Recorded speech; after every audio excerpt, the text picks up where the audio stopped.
Alright, day 5 of me talking to a camera, trying to get better at delivering speeches and kickstarting my YouTube channel.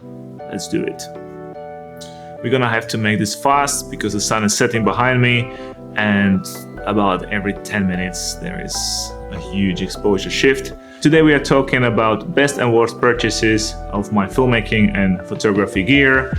I've wrote down few good and few bad ones. Let's go through it. Number 1, small HD Cine 7 monitor.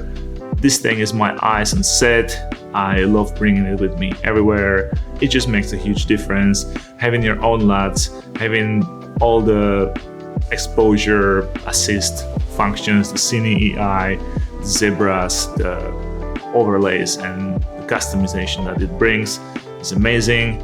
Another reason why I love this thing is the assurance that you have with small HD monitors that they're gonna be supported for a long time, and they're just gonna keep getting updated, and there's not gonna be a Cine 7 Mark II and Mark III and Mark IV every next year, and you just gonna get your money worth it for a long time. Next on the list, Sekonic C800 spectrometer. This is my color meter. I remember before I purchased this, I watched the entire YouTube about it, and there isn't that much information on it, and I was wondering if it's really worth it or not to get it.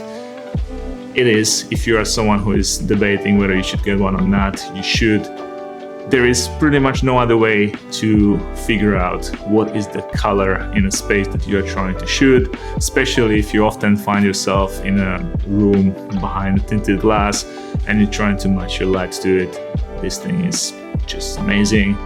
Measure the light that comes from the window, measure your light color, match them, and your color in post just looks that much better.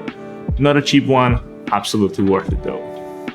Next on the list, Sachtler Flowtech 75 legs and Actil 8 head. Everybody knows these tripods are amazing. They are built crazy good. They are durable, they last forever. They also cost a lot, but there is a good reason for that. Once you swallow that pill of paying the price for it, you're not gonna regret it. You just gonna enjoy your tripod work that much more. At least that has been the case of mine.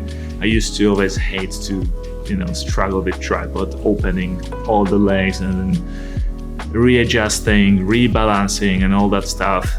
With this thing, it's just super fast, and it makes me want to use it a lot more in more creative ways than I ever felt about tripods before, ever.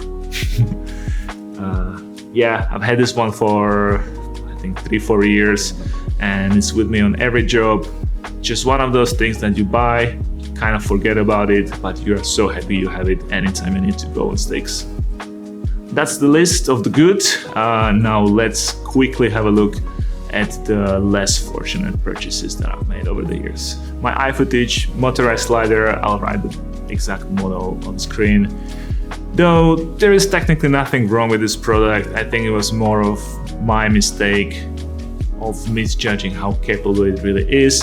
I think it's a product that is more targeted on the consumer market than pro or prosumer market. The idea is you get a 3-foot slider, I think, or 4-foot slider that you can mount on a tripod. It's fully motorized. You can rig a DJI gimbal on top of it, and it will carry any mirrorless or even my FX6 can go on it. I did bring it to a proper shoot once or twice. Every time I headed there, I just looked like a fool because you're just messing with the controls, and it never really delivers the movement the way you would like it to. They love to advertise this thing for all these crazy movements, combination of gimbal and tilts and what's or not. Yeah, doesn't really work well enough for me to have the confidence to bring it to another shoot. So yeah, not bad, but doesn't really work for me. Another one on the list, Godox strobes. I own 6 of them, and while they never disappointed me, they never really broke on me or didn't deliver. I think there's gonna be a time where I will have to go through the hustle of trying to sell them, and the resale value of them isn't really much. So although they are cheap per head, when you own 6 of them, plus all the accessories, plus extra batteries, plus all the little gels and things that you cut to the size of the bulbs, I would have been probably much better off with, let's say, 2 Profoto heads with a bunch of accessories. And anytime I go on a job that requires more than that, I would just rent for that particular job. Yeah, it is what it is, I guess. Tilta matte box, gonna put the model number on the screen.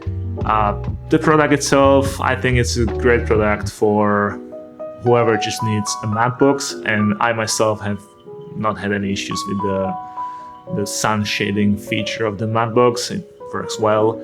It's lightweight, it's portable, but I don't really love the filters that slot into it. Similar case like with the Godox lights.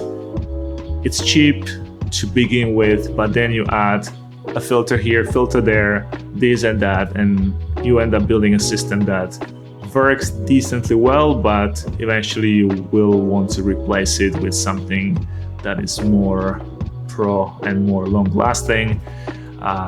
So yeah, that's my take on that. Definitely buying Brighttime Dream matte box at some point. Cool. That's gonna do it for today. I can see it's almost dark outside. Day 5 done. I'll be back tomorrow. Thank you for watching.